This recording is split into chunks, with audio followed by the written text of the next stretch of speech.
So the first question is, why is mujawwad recitation not a bid'ah? So mujawwad recitation is when basically a reciter recites the Quran very slowly, very clearly, and very methodically. And when he recites in that way, some people will take it as and I don't mean to use this like in a negative way, but as a way of enjoyment, right? So when a qari recites very nicely, he has a very nice voice, he recites very slowly, people enjoy that type of recitation. Why is this something that's not an innovation? Because nobody says that there's extra reward in reciting that way. In an individual, how they recite and how they beautify. So, for example, you have narrations from some of the companions where they said the Prophet ﷺ was listening to them, and they said, had I known you were listening, I would have beautified my recitation, right? So how do you beautify your recitation? The valid question, right? Beautification can come in the way that we present our voice, the sounds that come out, and this type of beautification is something that the Prophet ﷺ encouraged. He says, "Man lam yataghanna al-Quran falaysa minna." Whoever does not beautify their recitation of the Quran, then he is not from us. So it's important for us to beautify our recitation, and from those ways of beautification is doing this mujawwad type of recitation. Falabas, it's not a problem, it's not an issue. Is it wrong to say Jumu'ah Mubarak? No, there's no issue with this, there's no problem with this. The proper hijab includes covering the neck, correct? Yes, it does. So basically, the hijab, the only khilaf on concerning what the hijab is the hijab is everything except the hands and face. This is by agreement of all the scholars. And then the ahnaf, they exclude the feet. They're saying the feet is not considered part of the hijab. So it is okay for a woman to uncover her feet as well. Why does the Quran refer to Allah as Huwa, even though He isn't a man or a woman? So Allah subhanahu wa ta'ala using a masculine form to represent Himself or to address Himself, that is the choice that He Azza wa Jal made. And even though there is no gender, right? So when we're talking about gender or sexuality, these are things, Allah subhanahu wa ta'ala bari'un minhu. Allah subhanahu wa ta'ala is above and beyond that. But masculine pronouns, there is certain representations in cultures past and present on what masculinity actually represents.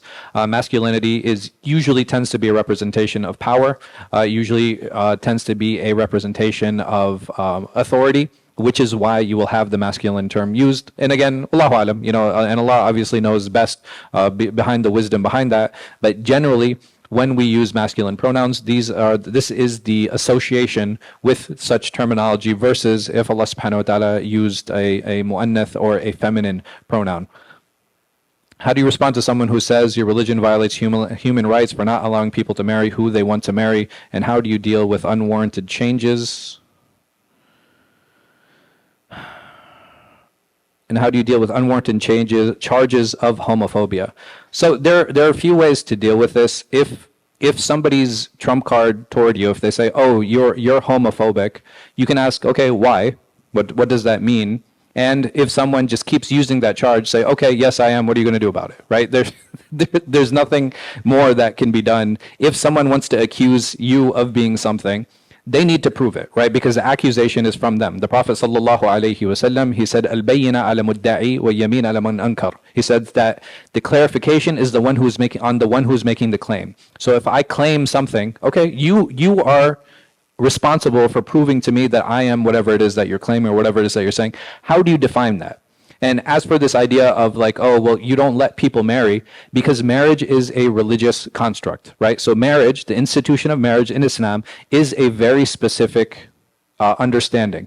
And when we use religious terms, I do not allow anyone to come and impose on me what I mean by marriage. The same way if someone says their prayer is a word that is common, but you cannot impose on me how to pray. You cannot impose on me how to give my poor tithe and my zakat. You cannot impose on me on how am I to fast. These are shared terminologies between different cultures and between different religions. Prayer, fasting, marriage, all of these things are there. But when it comes to you imposing your understanding of these concepts, this is something that I will never accept. And this is something that we as an ummah, that we will not accept. You cannot come and change a religious institution. If we have a religious institution and a religious understanding to a particular issue. Now, if a person says, okay, well, what do you think about civil unions and all these things? That is your business. Whatever you do in the government sphere and how your interactions are with the government, that has nothing to do with me as a masjid, has nothing to do with us as a community. But when it comes to religious practices and religious concepts, like I said, like the idea of marriage, marriage in Islam is between a husband and a wife, between a man and a woman, period. This is how Islam defines marriage. There is ijma' on this. There's a complete agreement historically and within our tradition on this is what marriage is and what it means. What an individual does outside, again, we as a nation, as a community, we are not an invasive community, meaning that even if somebody is gambling in their home, I'm not going to knock on their door and ask them and tell what they're doing. I'm not going to go into people's homes to see if they're praying or not. I'm not going to go into their homes to see if they're lying or not. What people do in the privacy of their homes is their business. And we as a Muslim, as a community, we do not investigate that. But if somebody's coming into the public sphere and they're coming into the public space and they're coming to advocate, if someone comes here la samah Allah, and he says Muslims need to start drinking alcohol, I'll be like, there's the door. Jazakallah khair, please. This is not something that we tolerate. Or someone comes in here and says Muslims need to stop praying, I'll say Jazakallah khair, please. There's the door. You can make an exit here. You violated my space. You have disrespected me. Muslims need to practice homosexuality. I'll be like, there's the door. You need to exit. Thank you for coming. There are certain things that we as an institution, as a community, do not tolerate. And these are the things that we don't tolerate. What people do, again, in the privacy of their homes, we are not an invasive community. We're not an invasive religion. That is for people to practice and for them to decide.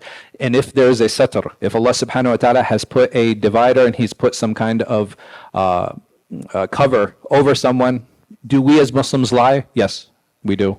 Do we as Muslims cheat? Yes, we do. Do some of us not pray? Yes. Right? So these are realities and these are things that exist that we know that there is sinning within the community. Do we now allow for people to come and advocate for those things? Absolutely not. This is something, there's zero tolerance for this. So when it comes to this, to these particular issues and these specific issues, these are things, if you're doing them, that's between you and your Lord. That is not something that I'm not going to come and knock on the door and I'm not going to investigate, I'm not going to ask.